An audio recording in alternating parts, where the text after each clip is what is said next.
Alors qu'ils s'apprêtent à récolter les fraises, les pommes de terre et les fèves, les heureux élus de l'association des jardins familiaux de Conin prévoient aussi de rénover les toits de leurs cabanes. Les travaux sont prévus en novembre. Alors nous, ce qu'on aimerait aussi avoir, c'est des cuves de récupération d'eau. On en a 2, même 4, mais donc ça serait bien vu un petit peu les étés chauds qu'on a.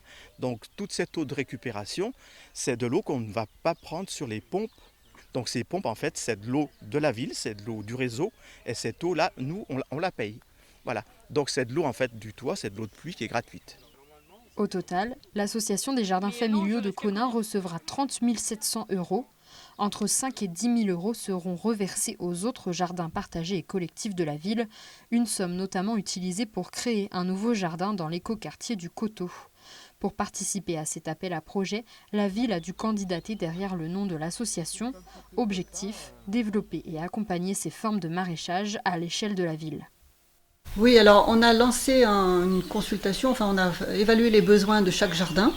Donc ça a été l'occasion de réunir tout le monde, d'évaluer leurs besoins et de recenser justement en quoi on pouvait booster cette démarche de jardin collectif. Une partie de cette somme sera également reversée au jardin collectif du presbytère près de l'église.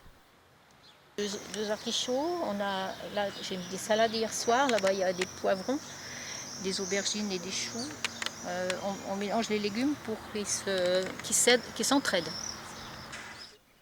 Ici, 4 à 5 jardiniers se partagent les parcelles et on utilise la technique du jardin naturel, très proche de la permaculture. Alors, pour ce jardin, il y a, comme beaucoup de jardins, tous quasiment, c'est les citernes d'eau. Parce que là, il y en a une, mais elle commence à vieillir et il y a des fuites.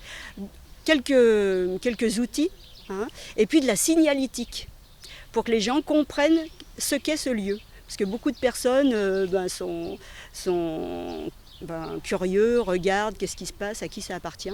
En plus, là, c'est vraiment donc un terrain prêté par la commune. Le jardin s'apprête aussi à installer des nichoirs à chauves-souris, l'occasion d'attirer le regard des petits voisins curieux.